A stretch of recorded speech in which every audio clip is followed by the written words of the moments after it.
everyone. Thank you for joining me for another episode of Get Ready. Today, it's something a little bit different. Bringing to you a family friend, a gentleman I've known for several years now, and my family's known him a few years before I first got to meet him. But let me tell you a little bit about David Jackson. David's passion for wildlife and desire to educate and inspire conservation worldwide is what led him to establish the Conservation Ambassadors 25 years ago. I think it's 31 years now, actually. 31 years. His passion started in high school with jobs in animal care and training dogs and parrots.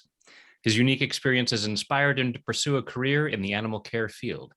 David worked in the zoological medicine department at UC Davis Veterinary Teaching Hospital, where his dedication and interest in wildlife and wild places led him to attend Moore Park College, an Association of Zoos and Aquariums certified facility in California, where he graduated with a degree in exotic animal training and zoological management. David has traveled around the world to assist with wildlife conservation efforts and has received numerous awards for animal welfare, zoo management, education, and training. And all of that has now led him to my show, Get Ready. So welcome, David Jackson. Thanks. Yeah, I'm actually excited. This is going to be fun. Not the normal stuff that I'm used to talking about. I'm very excited to hash this all out with you, this conservation thing. Yeah, well, I'm excited to be able to share this with folks.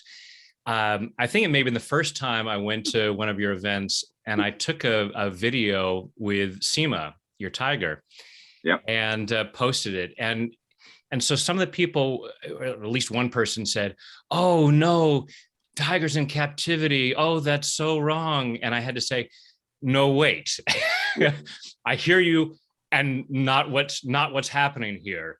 So what is it?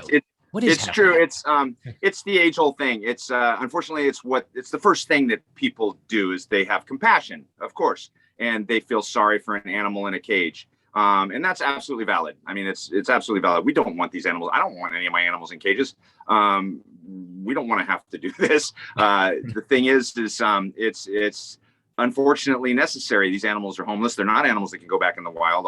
I'll just to give a quick little background of our place of Conservation Ambassadors. We're a rescue zoo. So we take animals that are displaced, abused, abandoned, animals that for some reason or another can't go back in the wild. A couple reasons why we get animals. One is because they get injured to the point where they can't be released back in the wild. Maybe an eagle, like all of our bald eagles, none of them can fly. They've been either shot or high tension power poles, things like that. Or animals that were found abandoned at such a young age that whoever found them, like this guy, found by a little 13-year-old boy from a nest that got blown out of a tree, was so young that he imprinted on the little boy. And there was actually 5, him and 4 brothers and sisters. And after 4 of them passed away, he finally took this one to the vet. And then the vet called us up and said, "Hey, I think you need to come over here and get this guy." And so he's not a candidate, as you can see, to go back into the wild. So that's the reason. And then, so those animals that are native and get injured either mentally or physically and can't go back in the wild. And then the other reason we get animals is because sometimes people get silly ideas in their head. They're going to make wild animals into a house pet. Yes. The craziest stuff you could imagine, like Seema, the tiger. She was an illegal pet bought at an auction in Kansas City. And then, which is still to this day not against the law. Once a month there's a exotic animal auction up in Kansas City you could go to, and you could buy a tiger or buy a giraffe or buy a monkey. We're very isolated out here in California. I don't know where all of your members are, but I'm sure they're spread out all over the world. But here in California, in the United States on the West Coast, we have very, very, very strict laws concerning wildlife, and nobody is allowed to have any kind of wild animal as a pet here. Yeah. So we end up with these animals because people try to bring them back here to California after they purchased them somewhere else. Right next door, we have Nevada, which has no laws. And the animals that come to us because they were brought into California illegally, they get confiscated. We have an animal police department here that's very strict, which is good. It's unfortunately not that way in other states, like right next door, Nevada, that has no laws. We end up getting a lot of people that go over there on a weekend to Vegas, and they got a little cash and do something silly like buy a monkey, and then they sneak it back here to California. And then to show how silly these people are, they Instagram it and tweet it, and and people go, "You're not supposed to have it." So then they get caught, and the animal gets taken away and brought to us. So that's another reason why we end up with the animals. So all of our animals come here for some sort of a rescue reason. That's the first thing to know about it. But they don't just get stuck in a cage forever. They get to come out and be ambassadors. And so we don't want animals in cages either. And when people come up and they see our tiger in a cage, that's a conversation that I get to have. Like I'm sure I had with you when telling you why she's here, that she was brought into an auto parts store by a guy under his arm and said, "Look what I just bought for $2,000." And then the animal becomes mistreated and not fed correctly. And so in St. Louis, where the guy got caught, it is against the law. And so they called the St. Louis Zoo, and then the St. Louis Zoo, through connections, we all work very closely together in the zoo world, found out that we could take it. It's not an animal. When we get something like a tiger, it's because other zoos don't want this. It's an inbred brother to sister, mother to son, anything they can do to pump out babies. And this is not a genetically important animal for conservation. And with tigers, for example, there's only 2 subspecies of tigers of the 5 that still exist. There's only 2 that we actively breed in zoos for conservation, for maybe someday, hopefully, whenever something miraculous happens in the wild, we may be able to put them back in the wild. So we keep a good genetically diverse population, much like the Ark is what one of the purposes of zoos, to keep a good genetically diverse population, so that maybe someday, and we do it with some animals, not with tigers, not with big predators, but golden lion tamarins in South America, and black and white rough lemurs in Madagascar, right here in our own United States, the California condor, we're saving through captive breeding and putting back in the wild. So and alligators, that's how we save the alligator.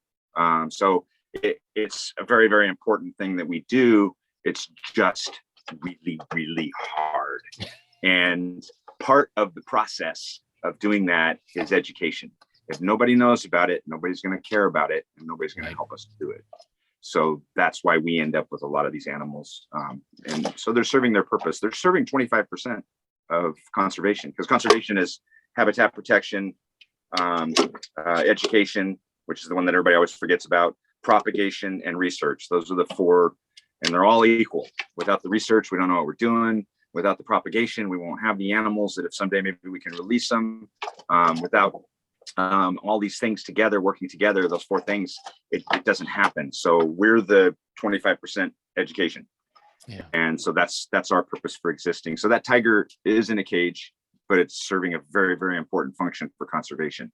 And that's something that people need to know when they see an animal in a cage, is they're doing, not every cage and not every zoo. I understand there's some bad apples out there. But the bad apples, they actually get their own reality TV shows, and they make a lot of money. Nobody cares about us that are kind of just doing it right. So right.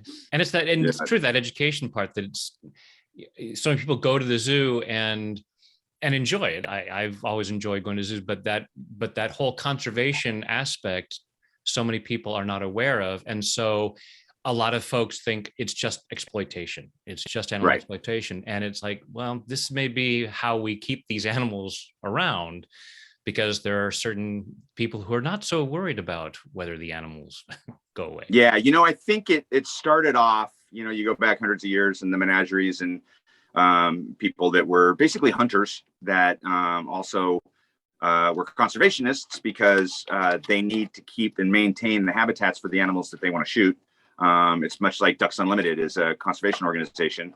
Truly, they are one of the biggest wetland saviors on the planet, which is fantastic. The motivation is so that there's places that they can hunt ducks, which is, but they're doing it sustainably. They're not hunting endangered species. I'm not a hunter. I choose not to do that. But I understand it. It's part of our conservation effort, sustainable use and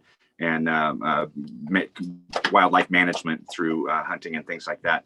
But there's an aspect to the original zoos that was probably nefarious. The intent to make money showing these animals in circuses and menageries. But that's not that's not what it is today. And even then, just to play the devil's advocate for a second, even then, you go back to like, 1900 and you go to the New York Zoo, the Central Park Zoo, and you see an animal that was absolutely collected from the wild so that you could see it.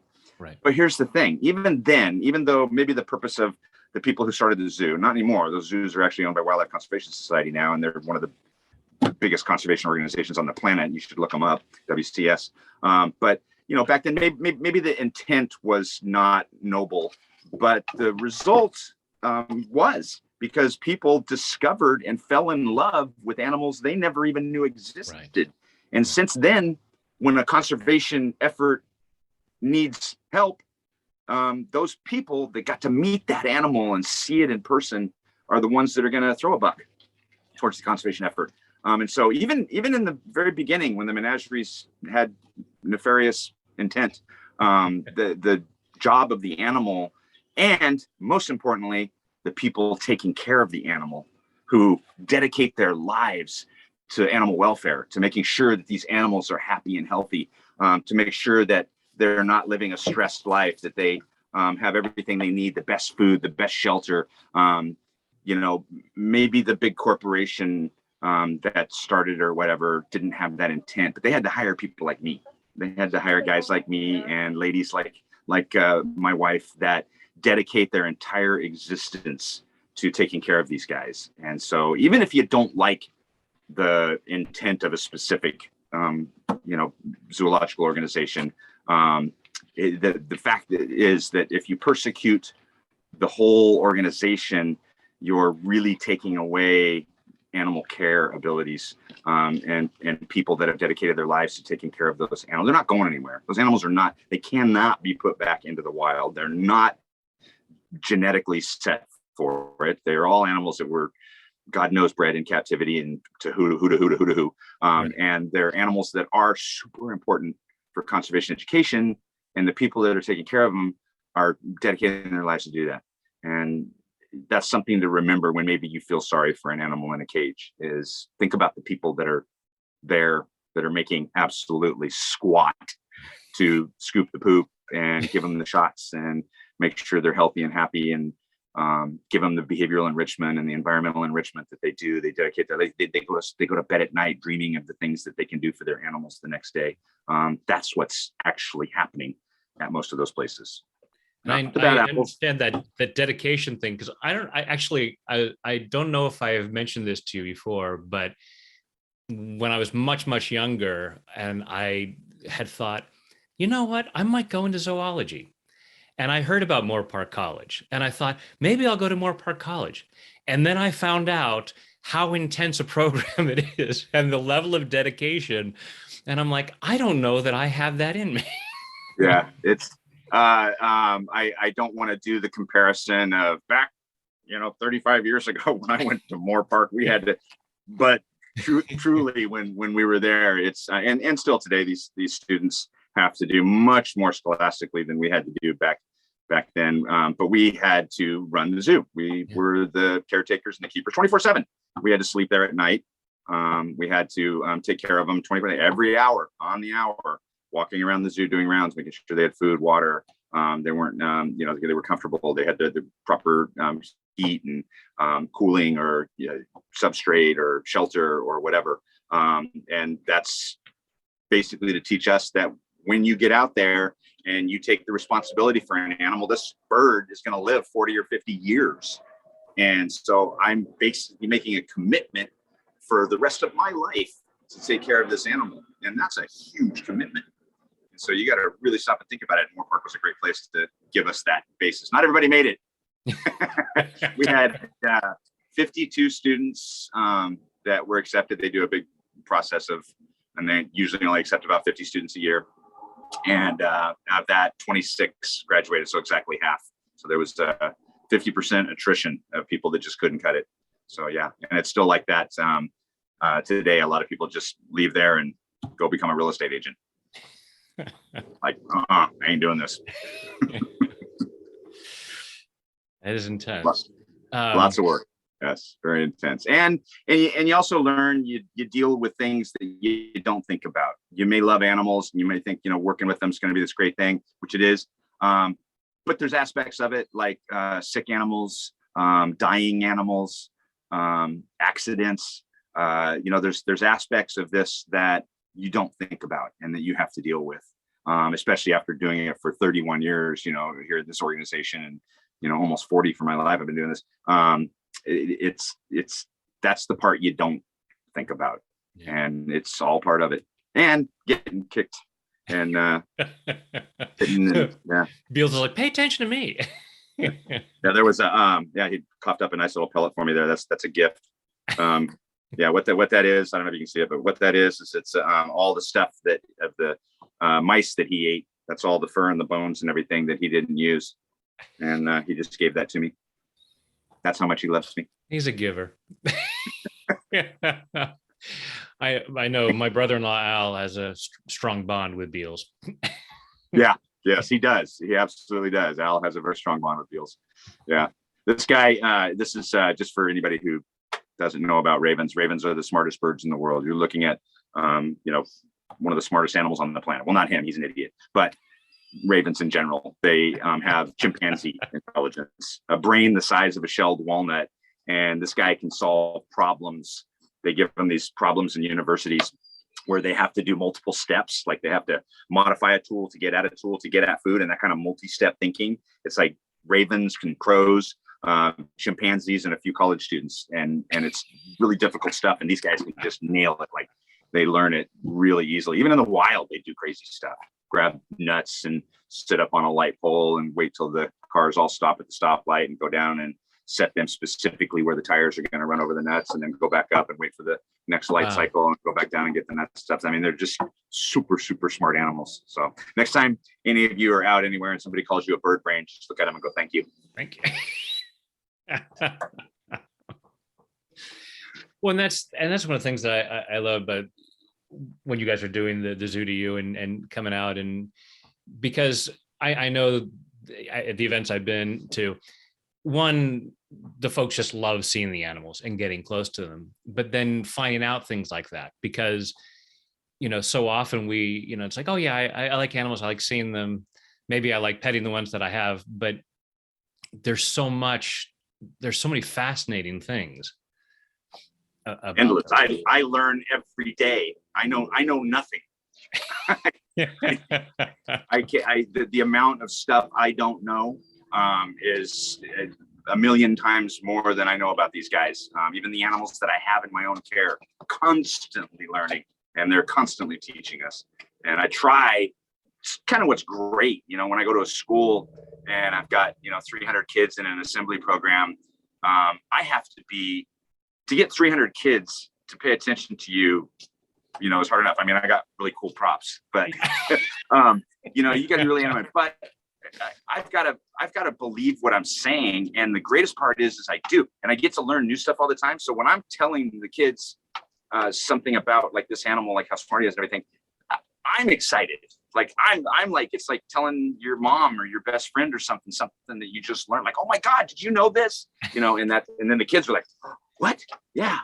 And that's, so it's easy. It's like piece of cake, because it's constant learning of the amazing things that these guys do and how important they are. I mean, you don't think about that either. You don't think about something like a butterfly and, insecticide's going to kill them all or whatever. And you're like, oh man, that's really sad. No, it's not just sad.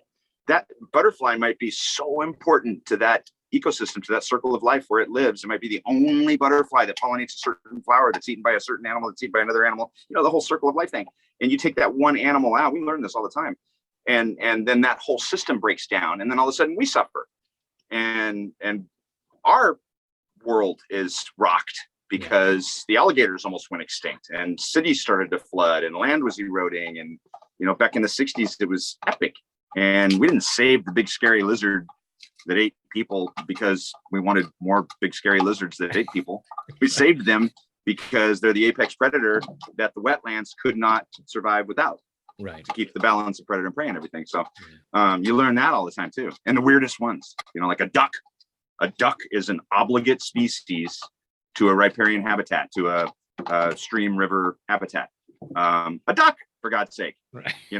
and the place can't survive without it. So that mallard duck that you see on that pond or whatever is literally so important to that ecosystem that if you were to remove all the ducks, that ecosystem would break down, and then we would feel it. So be kind to your web-footed friends. Yes. Yeah. Or everything, because you never know.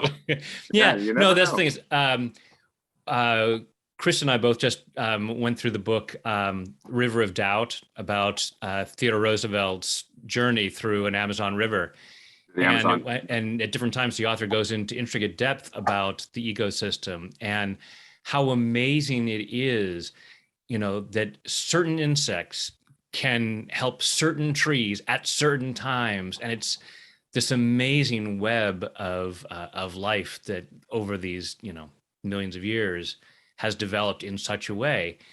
And it's fragile. Super fragile. Look at the monarch butterfly. That's, people are surprised to understand genetic knowledge, and something as simple as a butterfly, a little tiny insect with a brain the size of a pinhead, actually has genetic knowledge of where it's supposed to go, because it's not the same butterflies that leave South America and end up here on the California coast. It's another generation. Right. So the ones that leave South America die off, their offspring make it here every year. Yeah. And that kind of like, whoa, what? They're born with the knowledge, and that's just universal. That's something that happens with so many species. Yeah. And you just don't know that. You don't look at a butterfly and go, oh, you're so smart, you're so intelligent, you know exactly where to go over thousands of miles, and you've never been there. You've never been there, and you know right where to go, right to the exact tree.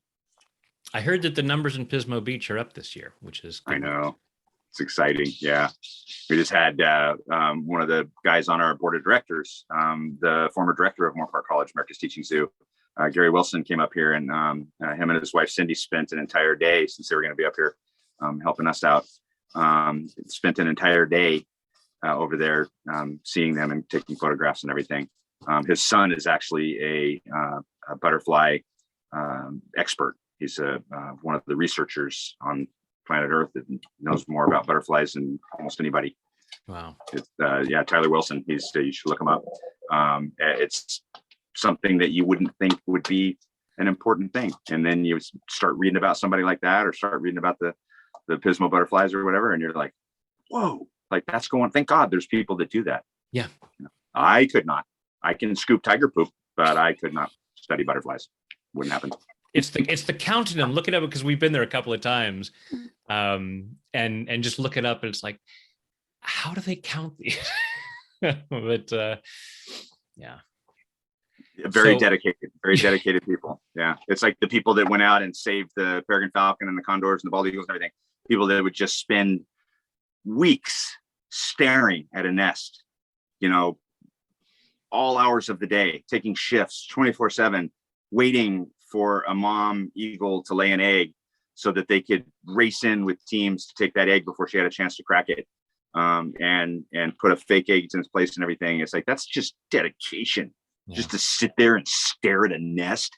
But there's armies of them, thank God. So we saved our national symbol because of those people.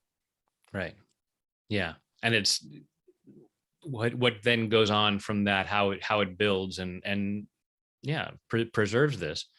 Yes, I've seen you have several bald eagles there. Yep. Enjoyed seeing them. Love them. Yeah, they're all they're very beautiful animals. I totally understand why they're our national symbol. But if you want my honest opinion, we should have chose the turkey. Benjamin Franklin was way more on target with the turkey, and you can go and read all about it.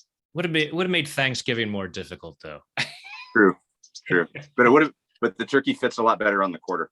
They always have to take the eagle wings and make them not natural. Yeah.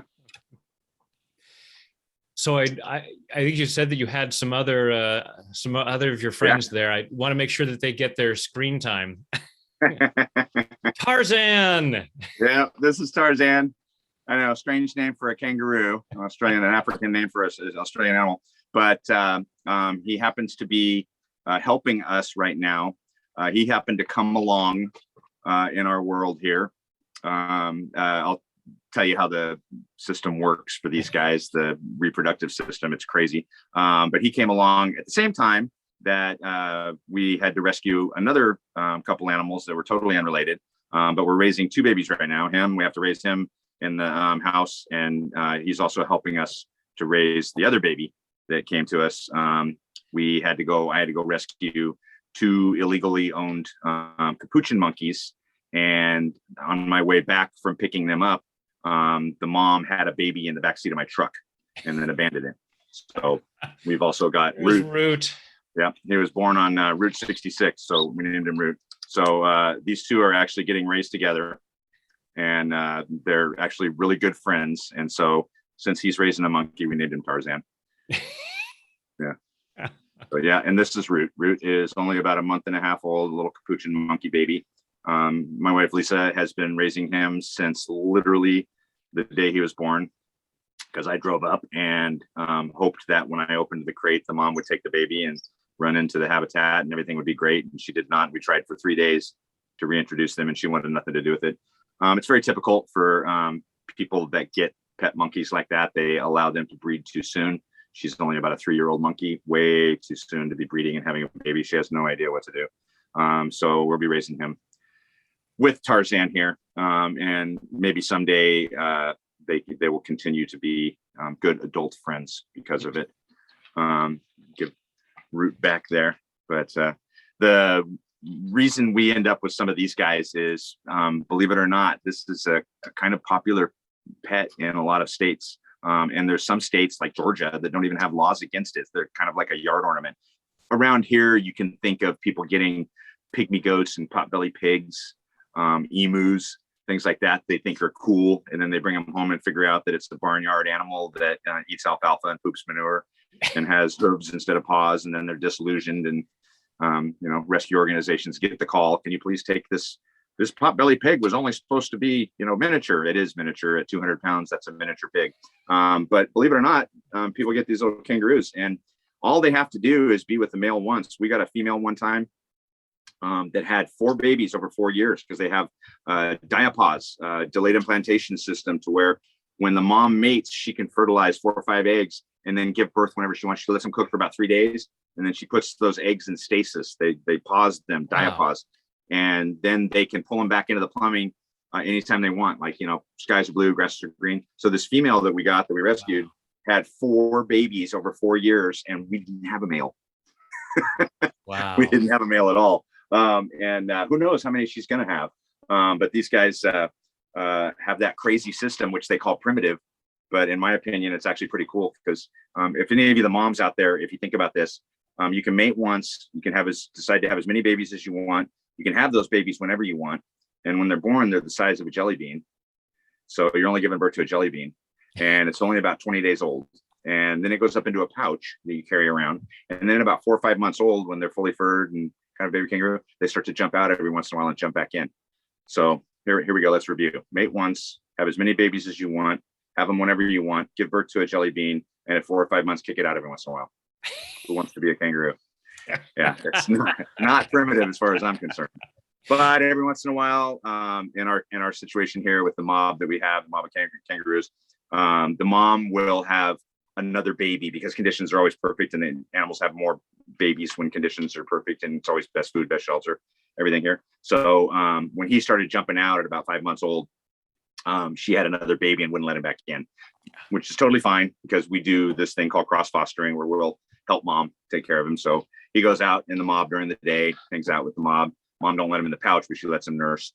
And then we take him in at night when it would be too cold, because he's too young. And then we take care of him. We just make a pouch. Any of the kangaroos would go into a pouch if we made it big enough. Yeah. I got a big male over there that is as big as me. He's 6 feet tall, 200 pounds. And if I built a pouch big enough, he would jump into it.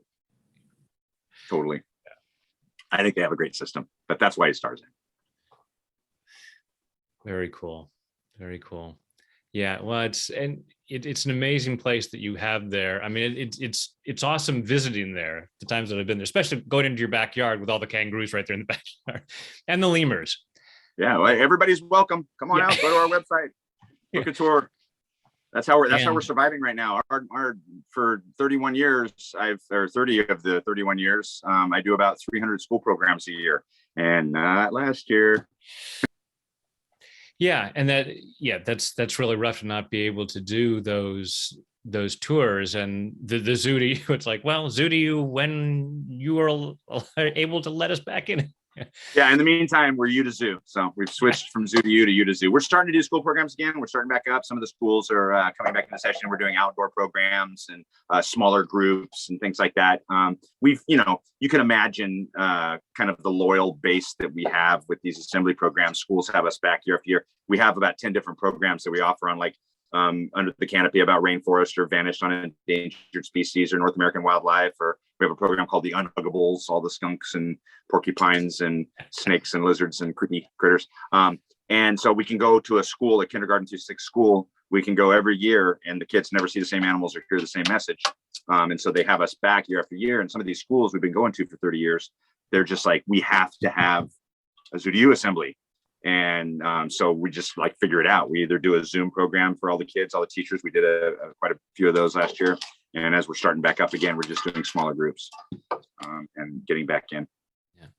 And now you guys have the encounters that you're doing. And, certainly my wife, Chris, and I.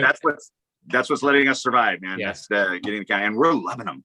And they're so awesome. I mean, we obviously Chris and I had the encounter with Root and Tarzan a couple of weeks ago, and have been there. We're still looking forward to one of these days coming down for the otter encounter. Yeah, please come back. It's always, there's always something new. Who knew I was going to go get a call and have to go rescue 2 monkeys, and one of them was going to have a baby in the backseat of my truck. I seriously never know what's going to happen. I just got a call yesterday about a 6-day-old serval kitten that might be coming here. Wow. Situation, illegitimate birth of somebody who got illegal cats, and they can't handle taking care of it and everything, and want to keep it all quiet and hush hush and through somebody else. And I'm like, well, of course we'll take care of the animal. So I mean, you just never know. And so when you come back, it's always something new. Yeah. And it's such an amazing collection. So if folks can make it to Paso Robles, highly recommend, get in touch with you guys and scheduling an encounter. You guys like do group events and parties and things like that, right? So we're starting to try to organize some group events, trying to set the place up for that. We're not set up for the public, so right. We're slowly getting there. Yeah. But we're never going to be open to the public, like just come out here whenever you want. It's only going to be guided tours, special events, and the interactions. Yeah, the small groups and stuff. The events like a company picnic or a wedding or something like that would be much different. That wouldn't be as intimate, or wouldn't have the animals. You wouldn't be able to do the things that you would do on an interact. But we'll try to do some of that too. And we're even going to set up a couple safari tents here and do a proof of concept, see if people want to come spend the night out here in a glamping tent with the beds and chairs and everything, the kind you see on the high-end safaris. There you go. And listen to the wolves howl and the lemurs do their mating calls and everything. And maybe we can get a little income doing that, so that we can survive to continue to do the school programs when they start back up again. Yeah. Well, and it's great what you guys are doing. It's important work. And you guys are awesome. And so glad to know you guys. Back at you, dude. Thank you. Yeah. Thank you. You are so good with the animals. It translates what you do and who you are and how you are. Well, thank you very much for joining us. This is great. Thanks, Brad. Can't wait to see you again. And anybody who wants to come out, just go to our website, and we'd love to have you. Love to let you meet these amazing creatures.